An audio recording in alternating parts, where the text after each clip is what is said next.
முல்லை கோதண்டம் அப்படிங்கிற ஒரு டிராவல் 2 பேருக்குமான அந்த காம்போ எங்க தொடங்குனுச்சு முதல்ல? இது ஒரு டிஸ்ட்ரிக்ட் சேனல். அதான் நீங்க சொல்ற மாரி எல்லாருக்கும் தெரியும். நெறைய ஆன்சர் பண்ணியிருக்கோம். ஒரு டிஸ்ட்ரிக்ட் சேனல்ல அவர் ஒரு தனி ப்ரோகிராம் பண்ணாரு. நான் ஒரு தனி ப்ரோகிராம் பண்ணிட்டு இருந்தேன். அப்போ 2 ப்ரோகிராம் ஹிட்டா போகும்போது சேர்ந்து பண்ணா என்னன்னு அவங்க டிசைட் பண்ணிட்டு மாமு மாப்பிள்ளைன்னு ஒண்ணு செய்யணும். ஒரு 3, 4 இயர்ஸ்க்கு சூப்பர் டூப்பர் ஹிட் 2 பேரும் பண்ற அந்த ப்ரோகிராம்.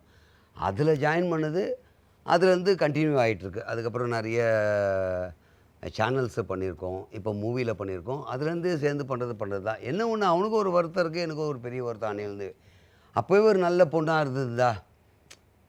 இல்லங்க.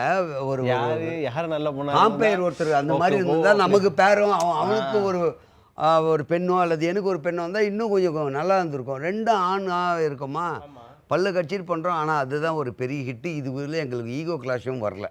குடும்பத்திலயும் சிக்கல் வரல. ஏன்னா ஒரு ஆம்பளையோட தான் நிகழ்ச்சி பண்றோம். அதனால அது பிரச்சனை இல்லாம போயிட்டு இருக்கு. உங்களுக்கு அதுல எதனா கஷ்டம் இருந்ததுன்னா ஓப்பனா சொல்லிடுங்க. நாங்க சேர்ந்ததுல உங்களுக்கு என்னங்க பிரச்சனை?